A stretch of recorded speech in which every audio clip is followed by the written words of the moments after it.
예, 안녕하세요. 네, 오늘도 우리 지명으로 읽는 성경 이야기, 우리 이제 강의를 이제 시작하도록 하겠습니다. 예, 이제 2025년이 지나고 2026년 이제 새해를 맞이해서 예담원 강의가 계속 진행되게 되는데요. 이제 사실 이제 우리 80기였죠. 우리 80기 대담원 아카데미가 이제 아마 다음 주 정도면 종강을 할 것 같습니다.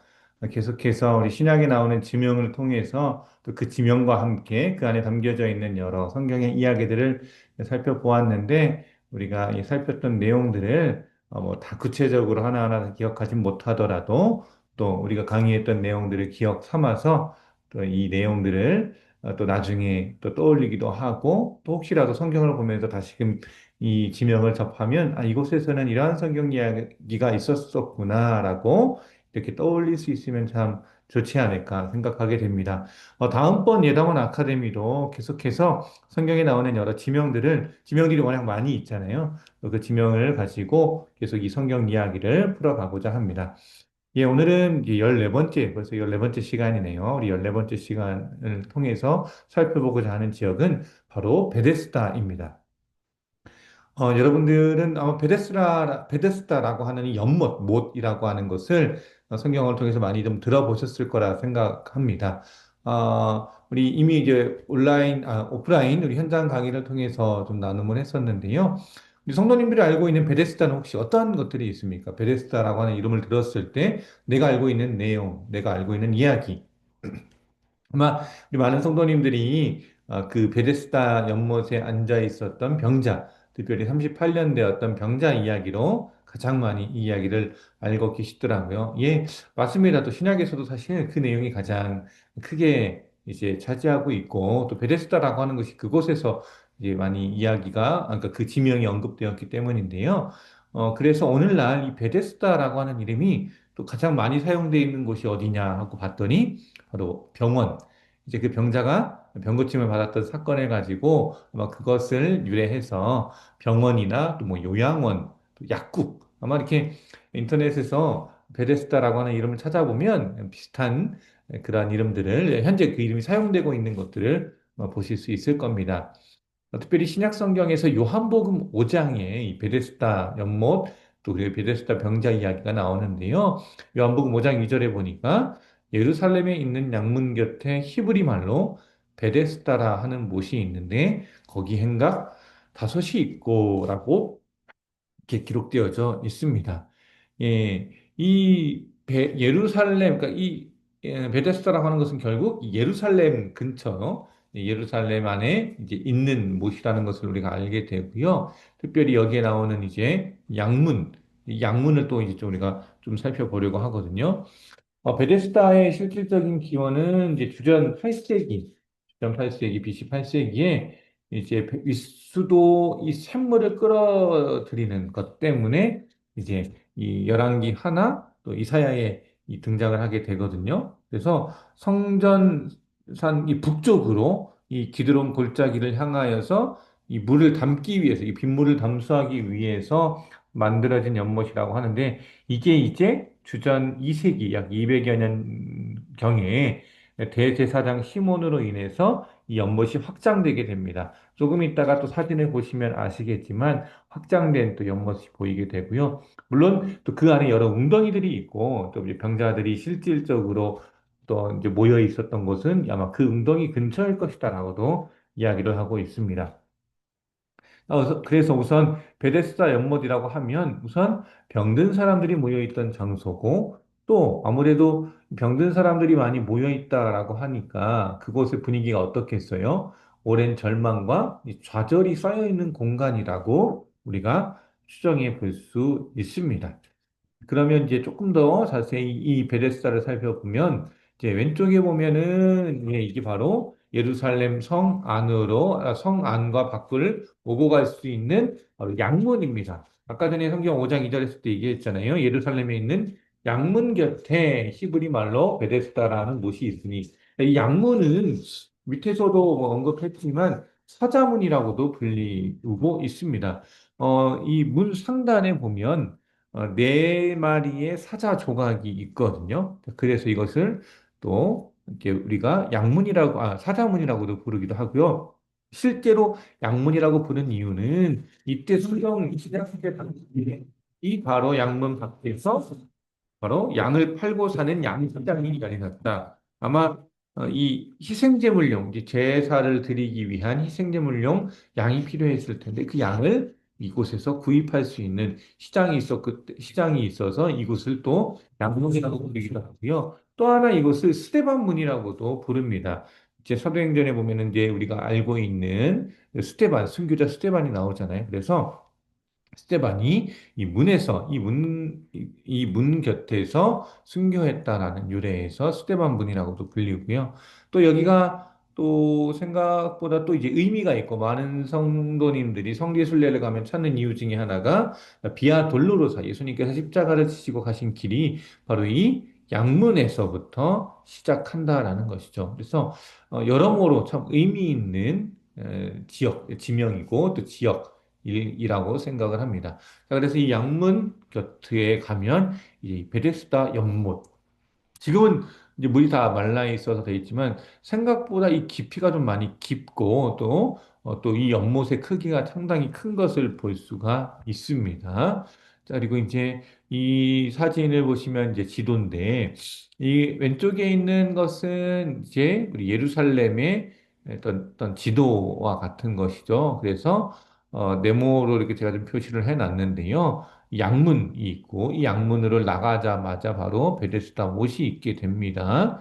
자, 그리고 오른쪽은 이제 구글 지도를 통해서 현재의 오늘날의 예루살렘 지역 지도를 살펴보았는데 총 8개의 문이 그대로 아직도 존재를 합니다. 아까 보았던 우리 양문, 사자문, 그리고 밑으로 시계방향으로 동문, 분문, 시온문, 욥바문, 세문, 담에색문, 헤롯문 총 8개의 문이 이 예루살렘 성 안에 예루살렘을 지키고 있습니다. 그래서 오늘날에도 계속 예루살렘의 현재 모형은 다 이렇게 유지되고 있으나 다만 안타까운 것은 저희가 지금은 이렇게 예루살렘을 마음껏 오고 가는 것이 참 어렵죠. 여러 가지 테러며 또 저희 교회에서도 이번에 또 100주년 창립 100주년 기념으로 성지순례를 준비하고 있는데 이스라엘과 또 이 예루살렘 지역은 아직도 좀 저희가 가는 것이 좀 어렵겠다라는 판단에 이번에는 가지는 않는데요. 또 지금 가더라도 또 이 예루살렘은 모든 것이 다 이게 유대인이나 어떤 기독교의 성지로 또 갈 수 있는 곳이 아니라 또 이 안에서 또 팔레스타인 아직도 계속해서 영토 분쟁과 끊임없는 전쟁들로 인해서 참 여러모로 복잡하면서 많은 역사들이 얽혀 있는 그러한 곳이라고 우리가 좀 잘 알고 있죠. 자, 이어서 이제 그러면 좀 베데스다에 대해서 조금 더 자세히 살펴보고자 합니다. 자, 베데스다. 자, 히브리어로 벳헤세드. 자, 그래서 우리가 좀 몇 개의 성경 지명들을 통해서 우리가 베트라고 하는 것을 살펴보았잖아요. 베트는 집이라는 의미였잖아요. 그렇죠? 그래서 우리가 당장 지난 시간에 배웠던 베다니, 베트다니. 그래서 슬픔의 집, 고난의 집이라는 의미가 있었고, 또 우리 베들레헴 잘 알고 계시죠? 떡의 집. 마찬가지로 오늘도 베테스드. 그래서 여기는 자비의 집, 긍휼의 집이라고 하는 의미를 갖고 있습니다. 그러니까 은혜를 베풀어 주고 하나님의 자비를 베풀어 주시는 곳이라고 하는 의미가 있는데, 물론 여기에서 은혜를 입고 자비를 받은 사람들도 있지만, 이 이름의 의미와는 다르게 오래된 병자들, 또 절망, 그 병자들이 회복되지 못하고 치유함을 받지 못해 절망 가운데 있는 사람들이 워낙 많다 보니 병과 절망이 가득한 장소였다라는 게 참 의외죠. 자, 그런데 여기에 예수님께서 먼저 찾아오셔서 소외되고 병든 자, 또 외로운 자를 먼저 찾아가셨던 주님의 모습을 보게 됩니다. 이제 오늘 요한복음 5장의 내용을 좀 더 그래서 한번 살펴보고자 하겠습니다. 요한복음 5장 1절부터 이제 9절까지의 말씀, 이제 이 구절까지의 이 말씀을 우리가 이제 현장 강의에서 하나하나 같이 교독하고 살펴보았는데 우리 이제 온라인으로 강의를 듣는 분들은 제가 참고 말씀드리면 참고로 아시고 그냥 바로바로 따라와 주시면 좋겠습니다. 1절에 보니까 그 후에 유대인의 명절이라 예수께서 예루살렘에 올라가시니라. 구체적으로 어떤 명절인지는 언급하지 않으시지만 어찌됐든 많은 사람들이 모이게 되는 그 명절 기간에 예루살렘으로 가게 됩니다. 그런데 이 예루살렘에 가실 때 예수님은 이 베데스다라는 곳을 먼저 가신다는 거죠. 아까 전에 그래서 양문 곁에 있는 이 베데스다 못. 그런데 여기에는 베데스다에는 하나의 전설이 있습니다. 3절과 4절에 그렇게 나오는데요. 자, 그 안에 많은 병자, 맹인, 다리 저는 사람, 혈기 마른 사람들이 누워 물의 움직임을 기다리니 이는 천사가 가끔 못에 내려와 물을 움직이게 하는데 움직인 후에 먼저 들어가는 자는 어떤 병에 걸렸든지 낫게 되밀어라. 그 병자들의 간절한 소망은 과연 무엇일까요? 당연히 내 병, 어떻게든 이 병을 고치는 것이 가장 큰 소망이고 희망이고 꿈이고 그렇지 않겠습니까? 그런데 이 베레스다의 이 아름다운 전설이 있었다라는 거죠. 가끔 천사들이 내려와서 물을 움직이는데 그 물이 움직인 후에 가장 먼저 목전에 들어간 사람은 어떠한 질병이든지 낫는다. 그러니 이 베데스다 연못에 사람들이 모일 수밖에 없겠죠. 병자들이. 왜요? 언제 천사가 왔다 가는지 계속 그것만 기다리고 있겠죠. 그런데 거기에 38회 된 병자가 있더라. 38년이라는 시간 동안 구체적으로 어떠한 병을 알지는 못하지만 후의 말씀을 보니까 일어서서 걸어갔다 그랬거든요. 아마 걷지 못하고 여러 병에 걸려 있었던 바로 이 병자. 그리고 38년이라는 시간 동안 이 병과 함께 살았다 보니 당연히 그냥 내 삶의 일부분이고 치유받기보다는 그냥 이건 내 삶이다. 더 이상 희망도 없을 만큼의 시간을 보냈던 병자였겠죠. 38년, 감이 잘 안 오는데, 딱 지금으로부터 38년 전이 1988년, 그러니까 우리가 88, 서울 올림픽이 일어났던 해잖아요. 그러니까 얼마나 많은 시간이 지났어요. 자, 그런데 이 38년 된 병자를 향하여 예수님께서 그 누운 것을 보시고 말씀을 하십니다. 병이 벌써 오래된 줄을 아시고 이르시되, 내가 낫고자 하느냐. 그러니까 단순히 이 병자의 병을 낫게끔 하고자 하는 질문인과 동시에 그러니까 그 질문을 넘어서서 이 병자의 믿음과 의지를 일깨우는 질문입니다. 그러니까 내가 만약 정말로 낫고자 하는 마음이 있고 믿고 순종한다면 나는 너를 낫게 해줄 수 있다라는 것이 예수님의 진짜 마음이시겠죠. 그런데 이 병자가 어떻게 이야기를 합니까? 주님, 물이 움직일 때 나를 못에 넣어주는 사람이 없어서 내가 가는 동안에 항상 다른 사람이 먼저 내려갔습니다. 그러니까 나는 늘 그런 기회를 뺏겼다라는 거죠. 내 상황, 환경, 물론 탓할 수밖에 없습니다. 아무리 믿음이 좋은 사람이라 할지라도 당장 내 눈앞의 상황과 환경이 이 어떠한 것들도 이룰 수 없는 어떠한 삶의 변화를 요구하거나 또 변형시킬 수 없는 상태라면 누구나 다 절망할 수밖에 없겠죠. 이러한 상황과 환경을 타면서 쉽게 결단하지 못하고 있는 병자의 또 대답을 보게 되죠.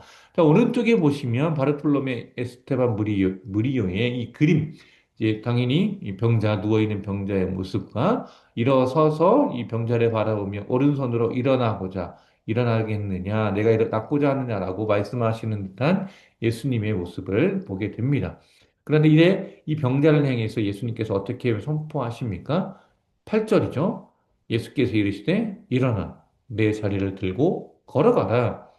더 이상 다른 어떤 설명도 하지 않고 바로 명령하십니다. 즉각적이고 단호하게 명령하시죠. 일어나서 내 자리를 들고 걸어가라. 삶의 방식 자체를 바꾸라고 하는 요구입니다. 일어날 수 없었던 병자에게 일어나라고 이야기를 합니다. 그리고 너의 자리를 들고 걸어가라라고 이야기합니다. 결국 예수님의 이 명령은 치유를 이야기하고 치유는 상태의 변화이자 삶의 구조를 변화시키는 아주 놀라운 이야기이거든요.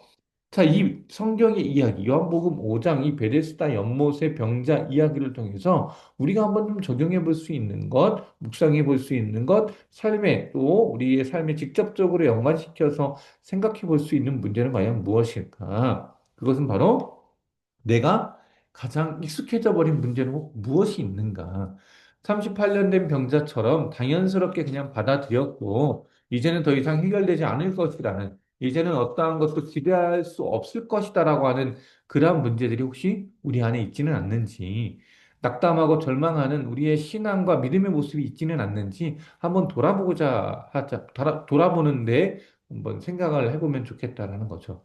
질병과 자녀, 사업 등 우리에게는 38년 된 문제가 혹시라도 있는지, 그리고 우리는 이러한 익숙한 문제 속에 머무르면서 하나님 안에서도 변화를 미루고 있지는 않습니까?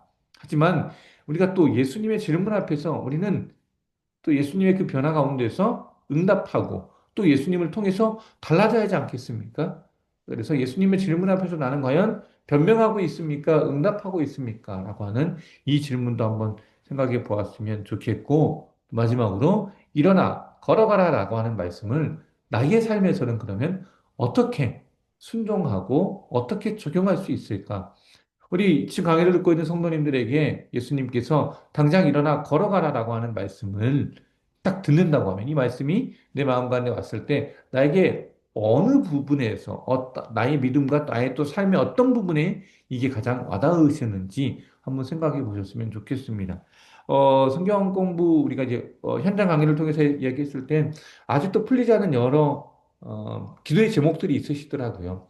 아직도 그렇게 몇십 년 동안 기도했지만 구원받지 못하는 가족들, 특별히 이제 이 세상에서 살 날이 얼마 남지 않은 부모님의 또 믿음을 놓고 기도하는 분들도 계셨고, 또 자녀들의 믿음을 놓고, 또 내가 간절히 소망하면서 기도하고 있는 여러 기도의 제목들, 물질적인 거며, 또 나의 또 똑같이 이 병자와 같이 질병에 관한 부분들, 여러 문제들 앞에서 우리 성도님들도 똑같이 고민하고 있고 또 고심하고 있고 또 때로는 절망 가운데 계시는 분들도 또 계시는 것을 알게 되었습니다. 하지만 우리가 그렇다고 포기할 수는 없잖아요. 우리가 때를 알 수도 없고 결과를 알 수도 없지만 분명 예수님께서 우리에게 또 순종을 요구하시기도 하고 우리에게 또한 일어나 걸어가라라고 하는 말씀을 주실 수도 있기 때문에 결코 우리가 놓지 않고 계속해서 예수님의 말씀을 주님의 긍휼과 자비를 붙잡아야 하는 것이 바로 우리들의 모습이지 않을까라고 생각을 하게 됩니다. 예, 오늘 이 베데스다를 통해서 우리는 다시 한번 우리의 믿음을 돌아보게 되고 또한 우리의 기도의 제목들, 또한 우리가 가장 익숙해져 버린 문제들 앞에서 다시금 우리의 신앙을 돌아볼 수 있는 시간으로 삼을 수 있기를 바랍니다. 예, 오늘 우리 14번째 베데스다 강의는 예, 이것으로 마치도록 하겠고요. 다음 주 이 시간에 다시금 찾아뵙고 다음 주에는 이제 마지막 시간이거든요. 예, 다음 주 마지막 강의 또 잘 준비해서 함께 나누고 또 이후에도 계속 이어지는 14번 강의를 통해서 또 뵙도록 하겠습니다. 예, 감사합니다. 수고하셨습니다.